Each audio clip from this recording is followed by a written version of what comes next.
It is time for the third episode of Your Questions Answered. That's right, I'm revealing all the secrets of the universe. I'm telling you, like how to pleasure a woman, the truth behind politics. Actually, none of that's true, because discovering those things are both impossible. Hey, my name is Mr. X. Welcome to the Extreme Channel. We are giving away $1,000 statues to you guys. If you want to know how to win one, stay tuned for later in the video. Hey, welcome to the Extreme Channel. My name is Mr. X. This is episode 3 of Your Questions Answered. So because I don't do a ton of live shows, I think this is a cool format. You guys seem to enjoy it. This last time you asked, I think, 30-something questions. So we're going to do episode 3 here. And if you missed the first 2, you can go back and check them out. Here was episode 1, definitely some good ones, and I think that was a little more personally revealing. Episode 2 was a little more comedic. This one may be a balance of both. We're going to find out because I've only taken screenshots of your questions. I don't know what they are yet. So we're going to dive into that. Now, as a reminder, the only question that's off limits is where do I work? And I do that just to protect myself, my employees, and the company. But other than that, it's fair game. I will answer everything honestly. And while it seems you guys enjoy these videos, I enjoy them too. Simply for the fact I like talking about myself. I have a big ego. Who would have thunk it?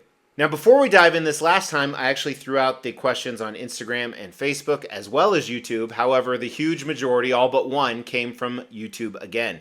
So now, for next month's video, episode 4, go ahead and throw your questions below. You might want to wait till the end in case someone else already asked it today. But not only will I use the comments below for questions for the next episode, but you could win a statue with those comments. As we try to grow this channel, we like to reward you guys for watching and subscribing. So because of that, every 5,000 milestone when it comes to subscribers, we give away a couple $1,000s worth of statues. We've actually given away over 20 statues. To win one was easy. First, you gotta be subscribed to the channel. You'll get bell notifications when videos drop. Each video that drops, you wanna make a comment on those videos. We pick a random video, we give away statues based on a comment. You can say whatever you want. The more videos you comment on, the higher your chances are to win. All right, so we're going to knock the Instagram comment out right away. By the way, I never check my Instagram. I just auto-post stuff from a third-party platform there. But Ryan Willis said, if you had your own statue company, what do you think a fair price would be for quarter-scale collectors for the average collector? Now, this is a difficult question because are you asking me as a collector or as a businessman? So as a businessman, like I've talked about in many episodes right here, these statue companies continue driving up the price because some of you are still willing to pay for it. And I think that if they can move less statues with a higher price tag, it's a smart business strategy. So for that reason, I would raise it. Because if I did own a statue company, it wouldn't be to make collectors happy, it would be to make business. Probably not what you wanted to hear. However, I do think that that's the direction things are going. You still have some companies out there like Sideshow who's keeping a reasonable price. You know, when I started collecting, the average quarter scale was about $350, and now they're anywhere from $750 to $2,000 or higher. That's in a little less than a decade, but everything has gone up in price as well. So Ryan, I know that didn't really answer your question, but again, just being honest. Let's move to YouTube. Lots of questions on here. First one is by ZX45ZX. There's 3 of them. We'll handle all 3. Do you regret spending $10K on the Balrog nightlight for your entryway over a $3 one from Home Depot? So first of all, it was only $7,000. Stop exaggerating. Second, I did finally find a great display for it. I posted photos on social media. Here's a picture right here. I think it looks absolutely great. I do regret it, absolutely. It was actually recently in a video of impulse purchases, and I did say I regret it. So I wouldn't have bought a $3 one from Home Depot, though. He also asked, does having a higher income affect your friendships and relationships at all? I don't think it does. You know, I'm still friends with a lot of people from when I didn't have a higher income. I would say the big difference is the people I'm very close to, I always pay for stuff, and they don't expect it, but it's just kind of been the tradition. And that's not only from like, hey, we're getting beers or having a meal where I pay 99% of the time, but even trips sometimes I pay. I think it allows me to be more generous and be able to spend more time with people doing some exciting stuff they wouldn't get to do. If anyone ever sees you in person, you're clearly in some business dinner or such, should we act all James Bond and ignore each other? Yes, you should. If I am clearly in a business dinner, most businesses don't know I'm Mr. X and I have this persona. So please do not walk up and say Mr. X, because that will be hard to explain. Finn Stuff said, what got you into buying statues and collecting just stuff, and what was the thing that started your collection? So I actually have a video on this, Finn Stuff. It's how I amassed my collection back when it was small, sadly. But long story short, I was buying sports memorabilia, and that led into movie memorabilia, which led into Hot Toys, which led into statues. That's a very quick version. W.J. Edwards asked how I manage dust for statues that aren't in the Maja cases. How often do you dust in general? So I don't have a set schedule for dusting. I have air purifiers. Anytime I move a collection, I dust it. I use makeup brushes, sometimes some different types of blowing devices. Also, if I walk past one and it's really bad, then I usually will spend time to dust that as well. But I'm always behind is the biggest answer. Thankfully, I live in a climate where it doesn't have a lot of humidity, which decreases the dust. I don't know if that's scientific, but both those facts are true. Mr. Teal said, these are my favorite vids on YouTube. Not a question, but mine too. Like I said, I like to talk about myself. King Darkcross, what is your favorite comic storyline? Ooh, that's a good one. Yeah, he has some other questions here too.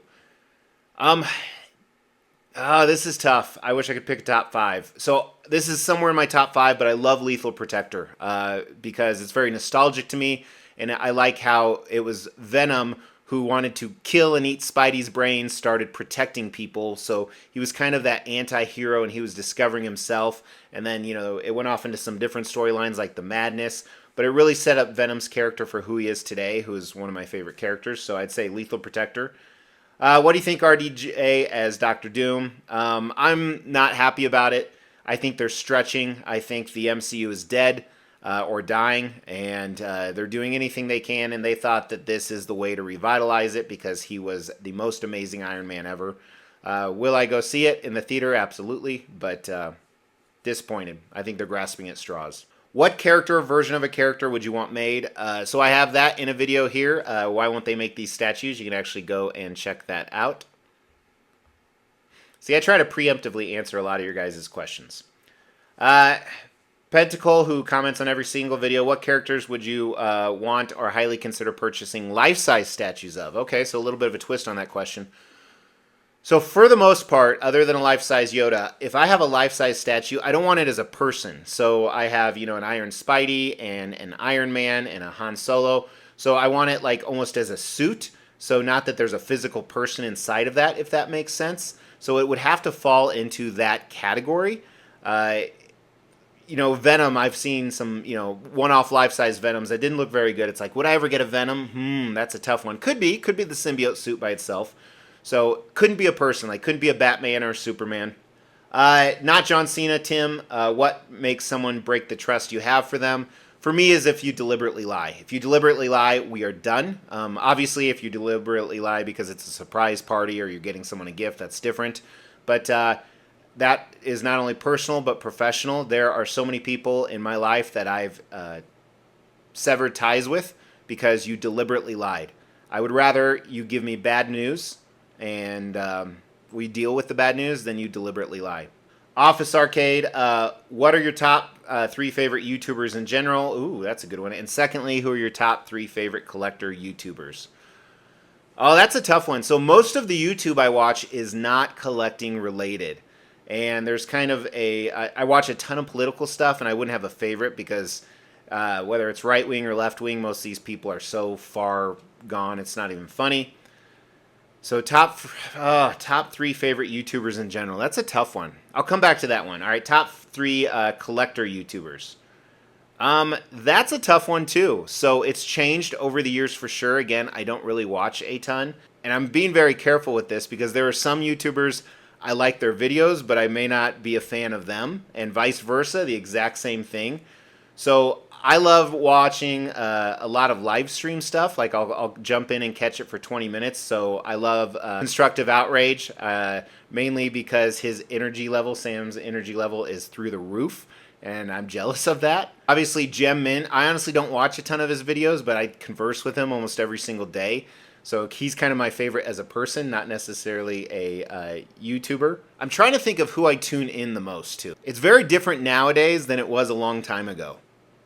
Like Cartel from Hell, I never missed any of his videos. Jesse Reborn, I didn't miss his. Back in the day, B Mother, I never missed any of his. So I don't know, that's really tough for me.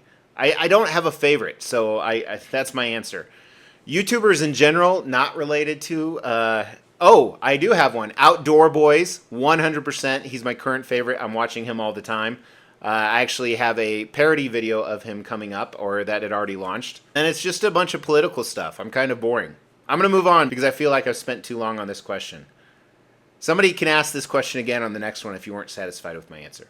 Mara Zan said, I know you made both custom and licensed statues, but have you ever commissioned a statue to be made? If so, how was the experience? So remember, commissioning a custom statue for profit is illegal, so clearly I would never do anything like that. But I would speculate that if I had done it, it sucked all 4 times, simply for the fact that buyers are very pretentious. Not all of them, but a decent portion, where they complain about the littlest things, or maybe they you have to track them down and hound them for money. Don't get me wrong, more than 50% are perfect. They're great payers. Everything goes through fine. But I would speculate that if I had done that, it would have sucked, and I have nothing but respect for commissioners that do that. Dang ATV says, really simple question. What do you enjoy about collecting? Community is number one. Absolutely interacting with you guys. Whether it's virtually or in person, that's number one. Second is the art, seeing the creativity of the pieces that are coming out, or even long-standing pieces. And then a third, I know you only asked one thing, so simple question. I love making these displays, getting creative with the displays. It's almost part of the creativity. Jim Tanner said, what's the one item you want that you can never have, either due to cost or availability? Oh, that's a good question. Retirement would be one, just to get rid of some stress. I know that's not what you're asking. You're asking for a tangible item, because I want to travel the world, and I can't do that because I'm always constantly working. But an item, I would say a high-end sports car, so like a Lamborghini probably, and it's due to cost, and not only cost but ROI. We see all the dope shit you get for yourself. What's the coolest, most unique thing you've gotten from Mrs. X? Kevin K. Borton asked. Or I don't think you're Kevin. I'm pretty creative. I'm pretty romantic. This probably isn't the coolest, but it's the thing that comes to the top of my mind. I had a song written and produced about our lives together for her for one of our anniversaries, so I do shit like that. Very personalized shit. I should have said a statue. All right, we're still going. Frank Leon, was getting a master's degree worth it? Do you recommend going part-time or full-time like you did? So, I was making 6 figures before I got a master's degree. Before I got a bachelor's degree, I was. And the reason why it's valuable is if you want to move up into senior management or executive, it actually puts you at the front of the line from people viewing your resume. It helps your resume. It may not help you get the job, but so that's where it's really valuable. So if that's your goal, you should do it. And going part-time or full-time, get it done. If you do it part-time, it'll take years and years and years. I did it full-time. It was hell on earth. I had a kid at the time. I think just one kid. I was working 60 hours a week. It was hell, but I got it done. So that's my advice. Chief Megadeth, how will the Broncos do this year? Do you watch any other sports besides football and basketball? So ironic he says that the day I'm filming this is our first preseason game. It's against the Packers. I'm super stoked. Bo Nix, I have a lot of confidence in him. You know, I saw a stat where best case scenario, they're going to go 8-9. Worst case, they're going to go 3-14. I think they're going to be around that 8-9 mark as they rebuild. I have a lot of faith in Sean Payton. Bo Nix has looked good so far. This could age horribly, but I watch any other sports than basketball or football.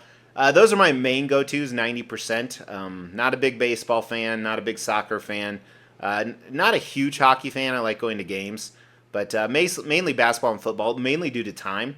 My kids, my kids do track and volleyball and basketball, so I go to those games often. Frank Leone also wants to know how much wood could a woodchuck chuck if a woodchuck could chuck wood. See how fast I did that.